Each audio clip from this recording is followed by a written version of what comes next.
আল্লাহর সিদ্ধান্তর ব্যাপারে কোনো অভিযোগ নেই আমার, কিন্তু এক ঝুড়ি অভিযোগ আছে শুধু নিজের ব্যাপারে। এত অভিযোগ যে আমাকে ভয়ঙ্করতম শাস্তি দেওয়ার জন্য এতটুকুই যথেষ্ট, আর কিচ্ছুর প্রয়োজন নেই। সময়টাকে কিভাবে নষ্ট করে দিয়েছি, কিভাবে একটি বারো আখিরাতের কথা ভাবলাম না। প্রতিক্ষণ প্রতি মুহূর্ত নিজেকে পাপের জগতে ডুবিয়ে রেখেছি, নিজের আমল নামা ভারী করেছি, রবকে রাগান্বিত করেছি।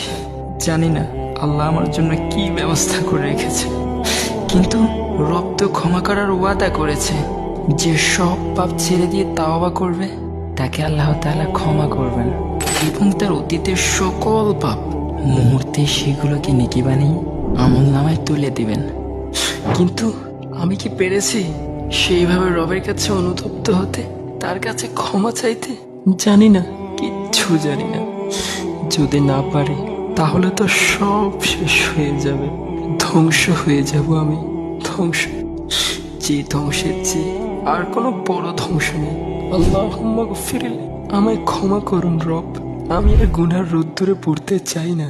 আমাকে আপনার কাছে আসার একটা সুযোগ করে দিন, তওবাকারীদের অন্তর্ভুক্ত করে দিন।